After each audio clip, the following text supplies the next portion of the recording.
If profit is king, then cash flow is queen. We have an expense row or line item that is for simply testing, and that's your experimentation bucket. And at that point, you've invested 50 grand and maybe more, and probably more.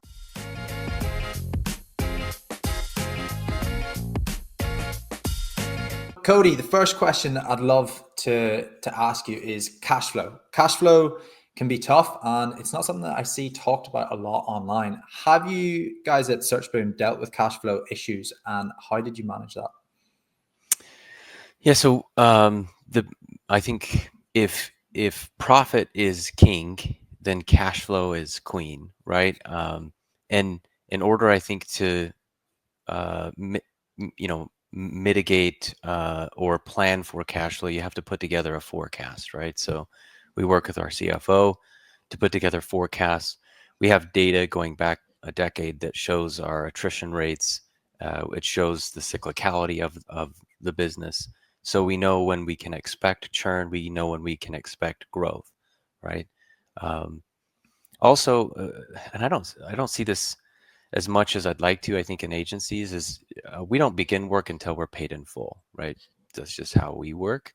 Um, that way, we're not constantly having to give terms to clients or anything like that. So prepay always, and then we'll go to work. And then the last bit is you need to be really close to your AR, your accounts receivable, right? Make sure that that's completely up to date. Checking it weekly is not enough. Usually you're checking it, well, at least a member of your team is checking it daily, making sure things are on track there. That's cash flow in a nutshell to me. Awesome. And SearchBoom has just turned 10, so congrats on that. And you mentioned hiring a CFO. How early on was that in the 10-year journey that you hired that CFO? And what kind of tips could you give to other agency owners who are maybe on the market for trying to hire a CFO? She's a fractional CFO, number one. So we don't pay the full price for a CFO. That I mean, for an agency, unless you're, a 50-person agency or higher, then I don't know that there's a need to have more than like to have a full-time CFO. But so we have a fractional CFO through Avenues Financial. She's terrific and provides us with insights and forecasting to be able to make data-driven decisions, not just in SEO, but also in the business, right? Making financially literate decisions is, well, critical. Otherwise, you're going to have hard conversations with employees or with clients or whatnot. So that's a big part of it for sure. We probably I'm trying to remember. It's been at least 4, maybe 5 years now that we've had a fractional CFO, and that has gradually expanded in scope. We first started with bookkeeping and accounting, and that was way back when we first got started. But it's gradually evolved into a very integrated role at the company. Awesome. And my next question for you, Cody, was how do you guys approach experimental expenditure? But I guess is it all through the CFO then? No, well, so we have an expense row or line item that is for simply testing, right? And that's your experimentation bucket. So if I have an analyst that wants to run an experimentation and it costs X, Y, and Z, I just let the CFO know that, hey, this goes into our testing expenses, right? Usually that's going to be me that's doing the experiments, but not always. In a lot of cases, our analysts will be doing different types of experiments that they'd like to run. And do you guys follow a certain percentage for that? Yeah, we do. We have a certain percentage. It's a very small percentage, but it is based on the MRR of the company, and it's not always used. And we've found that when we're measuring in financials and forecasting in financials, sometimes you can show best case and worst case, right? So we tend to lean on those numbers, knowing that it will probably land somewhere right there in the middle. Um, so yeah, that we have an expense row for it, an expense line. Awesome. And continuing on with expenses, what's been the most expensive lesson in your agency's journey so far?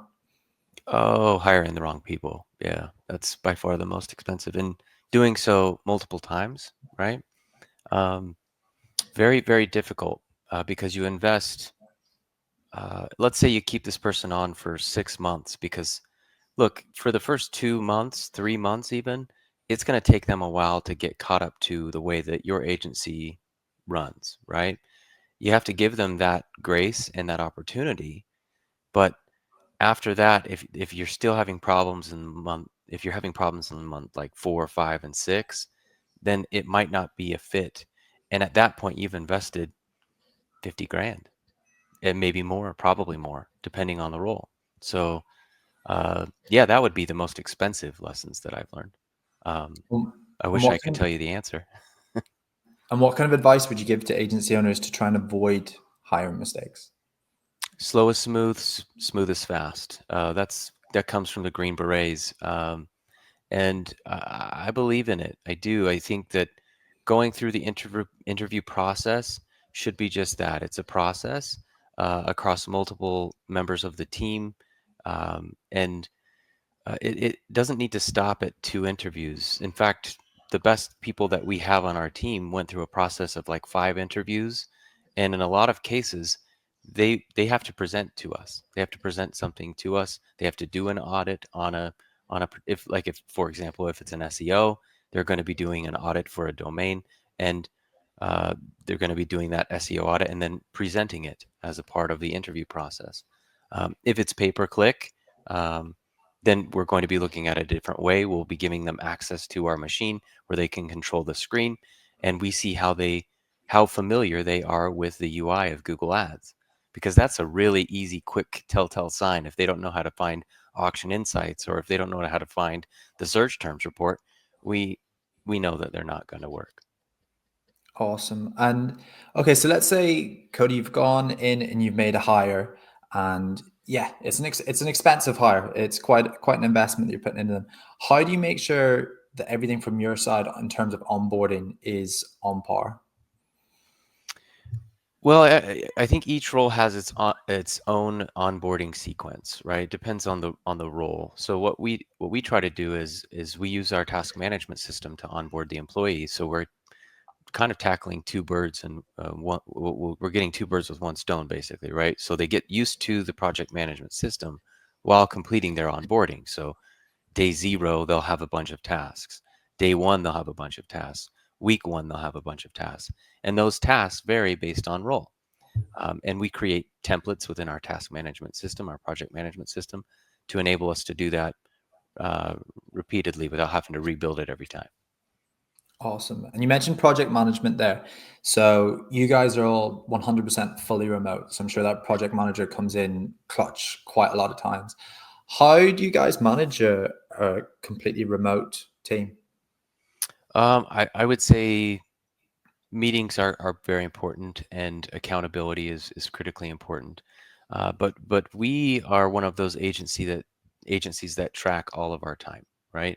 So it's very easy to see what people spent time on, what they did during that day, and it's not to be like Big Brother or anything like that. It's just to make sure that they have the work that they need, that they know what they're doing, what their priorities are, so that we can come at it from a leadership and managerial standpoint to hold them accountable and ourselves accountable.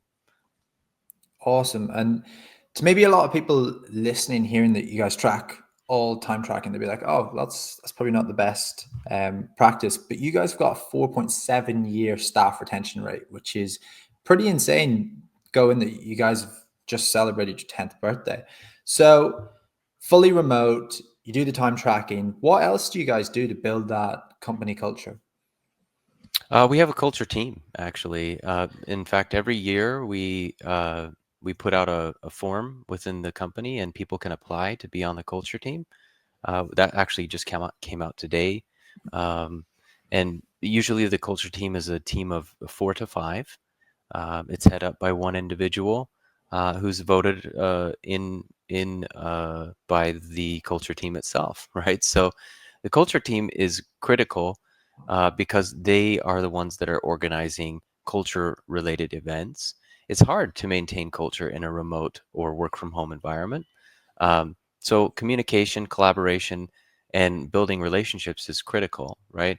The ways that we do that are going to be things like having happy hours every other week where we just get together and BS, or we play a game like code names or something like that. We play a game together. Um, that's one example. Culture team also provides us with a lot of other things like recognition opportunities. So they put together our recognition software and enable that through Slack so that we can recognize our peers. The company actually sponsors that, so everybody in the company each month has money that the company gives them to give to their colleagues to recognize them for their support, their help, their collaboration, whatever it might be. Maybe they just kicked major butt on a task, right? That is an opportunity to fuel the culture and recognize your colleagues. There's many other things that the culture team does, including things like just coffee chats, sitting down with members of the team that maybe you don't work with on a regular basis, but getting to know them is a really critical component as well. Awesome. My next question, Cody, is team structure. Team structures, we get asked about it a lot, and I feel like every single different agency has got their own team structure that they've experimented with, and then they've taken one and run with it. What kind of team structure do you guys use at SearchBloom? Very traditional team structure here where, um, well, I guess maybe not very traditional. We don't have account management here, like a layer of account management. We have our analysts who work directly with our partner clients, right? Those analysts specialize in particular disciplines, whether it be SEO, PPC, CRO, web development, right? Each of those individuals are responsible for their book of business, and they work with their manager to ensure that that book of business is nurtured, taken care of, and that we are proving out our results, right? Um, we've tried different things in the past, like pods or smaller teams, um, but ultimately we've found that the manager of the team cannot have a book of business. They can't. Managing the team is a full-time job, so you have to be able to be to the point where you can hire someone that is not quote unquote revenue generating, right? That might be a director role, like a director of SEO or director of PPC or ads. Um, that's how we have found it to work best for us. But I wouldn't suggest that that is the right way or the wrong way. It's just it works for us. It works pretty well for us. Quick pause. If you're getting value from this conversation about scaling agencies and hiring top talent, I want to share something that might help you. Are you struggling to find A players for your digital marketing agency? We've got you covered. For SEO experts who turn rankings into revenue, head to SEOforhire.co. For paid media specialists who boost your bottom line, check out paidmediajobs.com. And if you're looking for foot rubs, you're definitely in the wrong podcast. All right, let's jump back into the episode. Awesome. And moving over a bit more to the actual journey of Search Bloom, has there been a time where, Cody, you guys have felt stuck in your agency's growth, and what kind of strategy helped you break through it? Um, well, I mean, there's been over the last, I don't know, 18, 20 months, there's been economic issues, right? Global economic issues where there can be a downturn in prospects, leads, all of that, right? Um, what we've done to overcome it is what we can control. We can't control macro or microeconomics to a degree, right? What we can control is uh, once they become a lead and working them through the pipeline. We've gotten to the point now where we have to have a waiting list, and all of our lead generation is 100% inbound. So we're not doing any outbound calls or emails or anything like that. So when they come to us, we vet them very heavily up front to make sure that they'll be a good fit with SearchBloom, and then from there we will schedule their onboarding, and it might be a month in advance, it might be 2 months in advance, just depending on the wait list at that time. Awesome. What does that client vetting process look like? I suppose again, it depends on the discipline or what they're looking for. So if it's, for example, SEO, they want to grow in SEO. Okay, so what we're going to do is look at where they're currently at and determine basis or baseline. Where are you? And then ask them where they want to be. And if their goals are completely unrealistic or astronomical to the point where they don't really understand SEO, then that's a red flag. That doesn't mean it's a no, it's just a red flag, right? But once you get 3 red flags, you don't get to work with us anymore. So we kind of stack the deck. We only work with those partner clients that we absolutely know we can generate return on investment for. Um, so, for example, if they have a bunch of pages with high volume keywords on the cusp of the first page, there's a pretty damn good chance we're going to be able to win for them. But if they are a brand new website and they don't have the budgets, this is the last ditch effort to save their business. That's 2, 3, 4 red flags right up front that it's not going to be a fit. Awesome. And you mentioned having a waiting list for clients and all clients come in inbound. What advice would you give to somebody trying to create an inbound machine? Well, you take your own medicine, right? Whether that It depends also on the, your financial situation, what your cash reserves look like, your cash flow. So when I first started SearchBloom, didn't have all the cash, right? Um, so I did SEO and I found a particular term that no agency was targeting, but it did have demand. It wasn't a huge amount of demand, but it was one that I knew I could rank. So I ranked it. I think we still rank for it today, and it drove leads. And that organically turned into more and more over time. But we've also found that other website directories, things like Clutch or Design Rush or G2, these are all great opportunities to fuel your inbound machine. Awesome. And what about video? I've seen on LinkedIn you've got quite a few videos up there. Have any of them generated any leads for your business? They have, yes. Probably at the same qualified ratio as any other inbound lead. So if we get 100 leads from inbound as a whole, maybe 10 of them are going to be qualified to work with us. So doing videos on LinkedIn or being more active on LinkedIn, since I've started doing that, I've seen about 11 leads. 2 of them are qualified. Um, will those 2 close? We'll find out. Awesome. And so, Cody, you've had your agency for 10 years now. What's one thing that you wish you knew at the start? How much work it would be, how much work it would be at different stages too. And I also would probably say that, like, hey, bigger is not better. There are a lot of wonderful fractional CMOs, or there's a lot of great freelance SEOs that make a very good living just by managing 3 SEO projects for 3 SEO clients, right? If they're doing the good, like really good work, and they're producing really good results, they're going to be able to make a really good income. We're talking mid 6 figures a year if they're doing it right. Um, my point in saying that is that bigger is not always better. The more overhead you have, the less profit you have, right? So um, again, profit is king, cash flow is queen. So you have to have your eyes on the metrics as far as that goes, and make sure that you look at them and revisit them on a regular basis. Awesome. And Cody, what's the hardest lesson you've learned as a leader in your agency? The hardest lesson is to let go, I think. Let go of, like, I know that I can do a certain thing, and I know that I can do it really, really well, right? Um, but I'm only one human, and I only have this many hours in a day.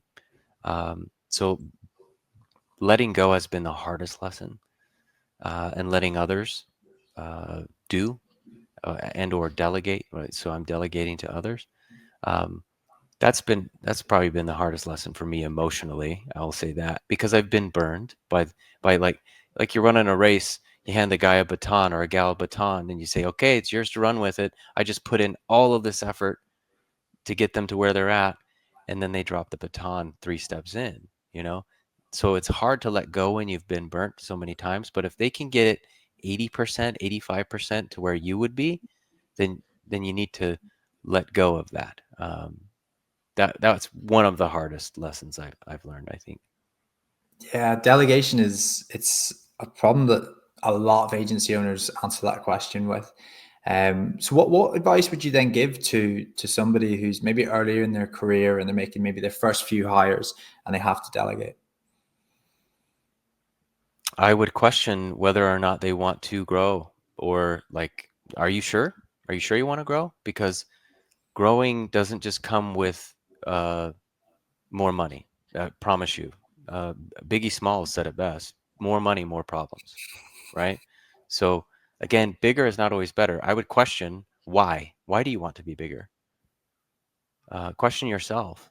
Does it make sense for me to make a key hire here and there? And if so, what is fueling that? Why? What is fueling that emotion? Because if it's simply because of, hey, I want to be bigger. Uh, I want to look bigger. I want to be more prestigious. I want to get all of the clout or whatever that it's called. It's maybe it's the wrong time, or maybe it's the wrong motivation. One of the books that I love that's very much related to this is called The Motive, and it helps you draw conclusions on what is your motive. If your motive in leadership is to serve and to be a service-based leader, then perhaps that would be a reason for you to grow your agency or your firm, because you're going to have to do a lot of it. You're going to have to do a lot of serving. You're going to have to do a lot of hand holding. You're going to have to help all over the business. Um, but if it's simply for vanity numbers or metrics or revenue or awards or this or that, I would question yourself. Awesome. And Cody, what's been the hardest skill or knowledge area as an agency owner that you've had to master? Leading through leaders actually is I don't know if it's the hardest, but it is a hard skill to learn. Uh, and it what's cool about leading through leaders is that you can affect organizational change at scale. Um, but those leaders, they're in that position for a reason. So you have to be very tactful. You have to know when to pick your battles. You have to know uh, that there will be a level of accountability here, and your leadership team or your leaders within the company need to know that they're going to be held accountable, um, just as those that work underneath of them. Awesome. And my last question for you, Cody, is 10 years is a long time to be in business. I can't remember what the stats are, but it's like a large percentage don't even make it after 3 years. What's the one thing that you would put that down to that you guys have been successful over the 10 years? Ah, well, we just refuse to quit. Like we don't. That's just not part of our values, our core values. Like we just don't quit. In fact, it's the opposite. One of our core values is to never let it rest. We're always learning. We're always uh, gaining traction, or when we fail in an opportunity, or we take that as an learning experience, right? Um, you just I can't remember who said this, but it might have been Babe Ruth. I forget, but you just can't beat the person who never gives up. You just can't. If they never give up, they're unbeatable, right? So unless you decide to close the doors, it's 100% on you. I love that. Patrick Bet David, who I listen to a lot, talks about that. He says that again, while people are planning in the years, he's planning in the decades. And he's like, nobody will beat him on work ethic, which I absolutely love. So that's a great note to finish on this, Cody. Thank you so much for coming on. If there's any agency owners or any listeners that want to get in touch or maybe follow you along on the journey, where can they find you? Searchbloom.com. Hey everyone, I hope you enjoyed that video and got some kind of value from it. If you did, please make sure to leave a comment in the comment section and let me know any feedback that you have for future videos. And of course, hit that subscribe button because we will be releasing videos every single week. So you're going to want to stick around. Thank you and see you in the next one.